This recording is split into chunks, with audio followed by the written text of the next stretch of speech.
मधील रस्त्यावर क्षेपणास्त्राचे अवशेष गाडीवर कोसळले। इराणनं डागलेल्या शेकडो बॅलिस्टिक क्षेपणास्त्रांपैकी काही क्षेपणास्त्र इस्रायलच्या हवाई संरक्षण यंत्रणेनं पाडली।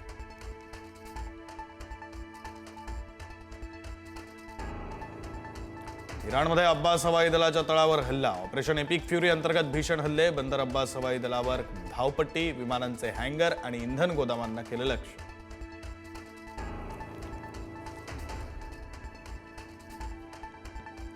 इस्रायलच्या रेहोवोटमध्ये इराणचा क्लस्टर बॉम्ब हल्ला। निवासी भागामध्ये स्फोटांची मालिका। 2 वृद्ध जखमी। रेहोवोटमधील एका अपार्टमेंटवर क्षेपणास्त्राचे अवशेष पडले।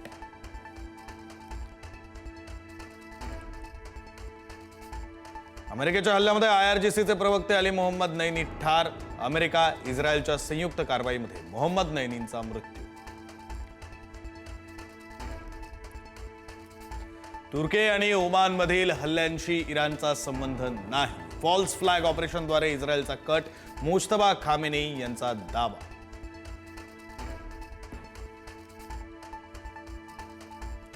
सोन्या चांदीच्या दरामध्ये घसरण सुरूच। 3 दिवसात सोनं प्रतितोळा 10,000 रुपयांनी स्वस्त। चांदीचे भावही प्रति किलो मागे 22,000 घसरले।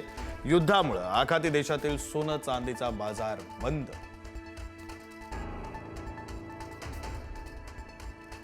अवकाळी पावसाचा शेतकऱ्यांना मोठा फटका। संभाजीनगर जिल्ह्यामध्ये 8,455 हेक्टरवरील पिकांना अवकाळी आणि गारपिटीचा फटका, तर जालन्यातील 2,566 शेतकरी बाधित।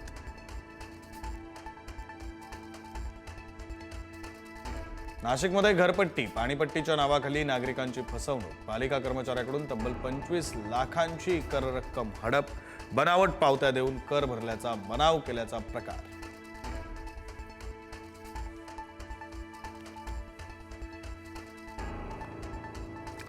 बेळगावात वडिलांकडूनच 15 दिवसांच्या चिमुकलीची हत्या। मुलगी झाल्याच्या रागातून विष पाजून मुलीची हत्या केल्याचा धक्कादायक प्रकार उघडकीस। आरोपी वडिलाला अटक। शिकूया AI ची क्रांती, चला करूया MSCIT।